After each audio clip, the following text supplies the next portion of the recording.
Hello, welcome to fit with Devi YouTube channel. ಯಾರೆಲ್ಲ ನನ್ನ YouTube channel subscribe ಆಗಿಲ್ಲ please subscribe. ಬೆಳಿಗ್ಗೆನೇ ಮಳೆ ವಾಕಂತೂ ಹೋಗೋಕ್ಕಾಗಲಿಲ್ಲ. ಸೊ ಲೇಟಾಗಿ ಎದ್ದೇಳಿದೆ ಇವತ್ತಂತೂ. ಅರೌಂಡ್ 8 o'clock ಆಗಿತ್ತು ಎದ್ದಾಗಲೇ. ಇಲ್ಲಾಂದರೆ ನಾರ್ಮಲಾಗಿ 5:10ಗೆಲ್ಲ ಎದ್ದೇಳ್ತಿದ್ದೆ. ಸೊ ಮಳೆ ಇತ್ತಲ್ಲ, ಬೆಚ್ಚಗೆ ನಾನು ನನ್ನ ಮಕ್ಕಳು ನಿದ್ದೆ ಮಾಡ್ತಾಯಿದ್ವಿ. So once wake up, lemon water. So ಹೊರಗಡೆ ವಾಕ್ ಆಗೋಕ್ಕಾಗಲಿಲ್ಲ ಅಂತ ಮನೆ ಒಳಗಡೆ ವಾಕ್ ಮಾಡಿದೆ. ಅರೌಂಡ್ 2 ಕಿಲೋಮೀಟರ್ ಮನೆ ಒಳಗಡೆ ವಾಕ್ ಮಾಡಿದೆ ಮಾರ್ನಿಂಗ್ ಎದ್ದು. ವಾಕ್ ಮುಗಿಸಿ ಮನೆ ಕೆಲಸ ಎಲ್ಲ ಮುಗಿಸ್ಕೊಂಡು ಸ್ವಲ್ಪ ಟಿಫನ್ ಮಾಡಬೇಕಾಗಿತ್ತು. ಟಿಫನ್ ಇವತ್ತು ರೊಟ್ಟಿ ಮಾಡೋಣ ಅಂತ, ಅನ್ನ ಇತ್ತು. ಸೊ ವೇಸ್ಟ್ ಆಗಿಬಾರ್ದಲ್ಲ, ಅದಕ್ಕೆ ರೊಟ್ಟಿ ಮಾಡ್ಕೊಳ್ಳೋಣ ಅಂತ ಅನ್ನದ ರೊಟ್ಟಿ ಮಾಡ್ತಾಯಿದ್ದೆ. ಅನ್ನದ ರೊಟ್ಟಿ ಜೊತೆಗೆ ನಾನಿವತ್ತು ತರಕಾರಿ ಪಲ್ಯ ಮಾಡಿದ್ದೆ. ಬಟ್ ನಂಗೆ ಪ್ರೋಟೀನ್ ಸೋರ್ಸ್ ಏನಾದ್ರು ಬೇಕಲ್ವಾ, ಅದಕ್ಕೆ ನಾನೇನು ಐಟೆ ಮಾಡಿದೆ ಅಂದರೆ, ಸೊ ಸ್ವಲ್ಪ ಪಲ್ಯ ಬೇರೆ ಬೌಲಿಗೆ ಹಾಕ್ಕೊಂಡು ಅದಕ್ಕೆ ಸೋಯಾ ಚಂಕ್ಸ್ ಬಾಯ್ಲ್ ಮಾಡಿ ಹಾಕ್ಕೊಂಡು ಸ್ವಲ್ಪ ಕುದಿಸ್ಕೊತೀನಿ. ಸೊ ಅಲ್ಲಿಗೆ ನನ್ನ ಕಂಪ್ಲೀಟ್ ಪ್ರೋಟೀನು ಆಗುತ್ತೆ.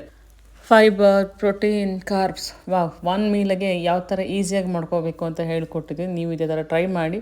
ಸೊ ನನ್ನ ಮಗಳಿಗೆ ರೇಗಿಸ್ತಾ ಇದ್ದೆ, ಅಮ್ಮ ಮಗಳ ಅಪ್ಪ ಮಗಳ ಅಂತ. ಅವಳು ಅಮ್ಮ ಮಗಳ ಅಂತಂದ್ಲು ಫಸ್ಟು. ನಂತರ ಅವರಪ್ಪ ಐಸ್ ಕ್ರೀಮ್ ಕೊಡಿಸ್ತೀನಿ ಅಂತ ಒಂದೇ ರೀಸನ್ಗೆ ಅಪ್ಪ ಮಗಳು. ಸೊ ವಾಕ್ ಮಾಡಬೇಕಿತ್ತು. ವಾಕ್ ಮಾಡಬೇಕಾದ್ರೆ ನನ್ನ ಮಗಳನ್ನ ಎತ್ಕೊಂಡು, ಅವಳು ನಿದ್ದೆ ಬಂದಿತ್ತು. ಸೊ ಅವಳು ಎತ್ಕೊಂಡು ವಾಕ್ ಮಾಡ್ತಾಯಿದ್ದೆ. ಅವಳಂತೂ ತುಂಬ ದಿನ ನಾನು ಇದೇ ಥರ ವಾಕ್ ಮಾಡಿದ್ದೀನಿ ಅವಳು ಎತ್ಕೊಂಡೇ. So walk ಮುಗಿಸ್ದೆ. ಅವ್ರದ್ದು ಸ್ನಾನ ಕೂಡ ಆಯಿತು. ಅವರಪ್ಪ ಹೊರಟಿದ್ರು. ಅವರಪ್ಪಂಗೆ ಹೂ ಕೊಡೋಕೆ ಹೋಗಿದ್ದಾಳೆ ನೋಡಿ. ದಾಸವಾಳ ಕೊಟ್ಟು ಬಾಯ್ ಬಾಯ್ ಹೇಳ್ತಿದ್ದಾಳೆ. ಸ್ವಲ್ಪ ಹೊತ್ತು ಟೈಮ್ ಸ್ಪೆಂಡ್ ಮಾಡ್ಕೊಳ್ತೀನಿ.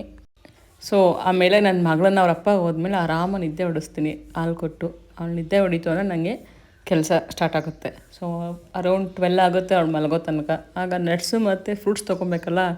ಸೊ ಆ್ಯಸ್ ಯೂಶ್ವಲ್ ಇವತ್ತು ಪಪಾಯ ಜ್ಯೂಸೇ ನನಗೆ. ಏನು ಮಾಡೋದು, ಆ ಹಣ್ಣು ಖಾಲಿ ಆಗೋ ತನಕ ಇನ್ನೂ ಒಂದು ಹಣ್ಣಿದೆ. ಸೊ ಹಣ್ಣುಗಳು ಫುಲ್ ಖಾಲಿ ಆಗೋ ತನಕ ಜ್ಯೂಸೇ ಗತಿ ಅಂತ ಮಾಡಿಕೊಂಡೆ. ಸೊ ಮತ್ತು ಊಟಕ್ಕೆ ನೋಡ್ಬೋದು, ಇಷ್ಟೆಲ್ಲ ತಿಂದು ಸಣ್ಣ ಆಗ್ತೀವಾ? ಖಂಡಿತ ಇಷ್ಟೆಲ್ಲ ತಿಂದು ಸಣ್ಣ ಆಗೇ ಆಗ್ತೀವಿ. ಹೌದು. ಸೊ ಅರೌಂಡ್ 5 o'clockಗೆ ಫ್ರೀ ಇದ್ವಿ. ನಾನು ಅವಳು ವರ್ಕೌಟ್ ಮಾಡೋಣ ಅಂತ ಮಾಡ್ತಾಯಿದ್ವಿ. ಆ್ಯಕ್ಚುಲಿ ನಾನು ಏನು ಮಾಡ್ತೀನಿ ಅಂತ ಕಾಪಿ ಕ್ಯಾಟ್ ಮಾಡ್ತಾಳೆ. ಅದು ನನಗಿಷ್ಟ.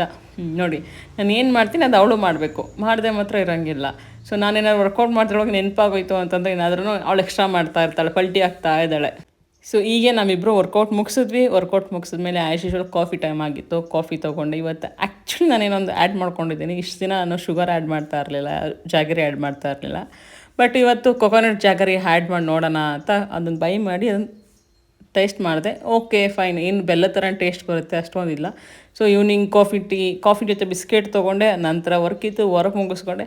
ಆ್ಯಕ್ಚುಲಿ ಇವತ್ತು ರಾತ್ರಿ ಊಟ ಮಾಡಲಿಲ್ಲ. ಯಾಕೆ ಅಂತಂದರೆ ನಂದು ಹೊಟ್ಟೆ ಫುಲ್ಲಾಗಿತ್ತು. ನನ್ನ ಮಗಳ ಜೊತೆ ಸೇರಿಕೊಂಡು 2 ಮ್ಯಾಂಗೋ ತಿಂದೆ ನೈಟು 7:30 ಹಂಗೆ. ಅದಕ್ಕೋಸ್ಕರ ನಾನು ಊಟ ಏನೋ ಮಾಡಲಿಲ್ಲ. ಸೊ ವಾಕ್ ಹೋಗಿ ಬಂದು ಮಲ್ಕೊಂಡೆ. ಸೊ ಯಾರ್ಯಾರು ವೀಡಿಯೋ ನೋಡ್ತಾ ಇದ್ದಾರೆ ಪ್ಲೀಸ್ ಸಬ್ಸ್ಕ್ರೈಬ್.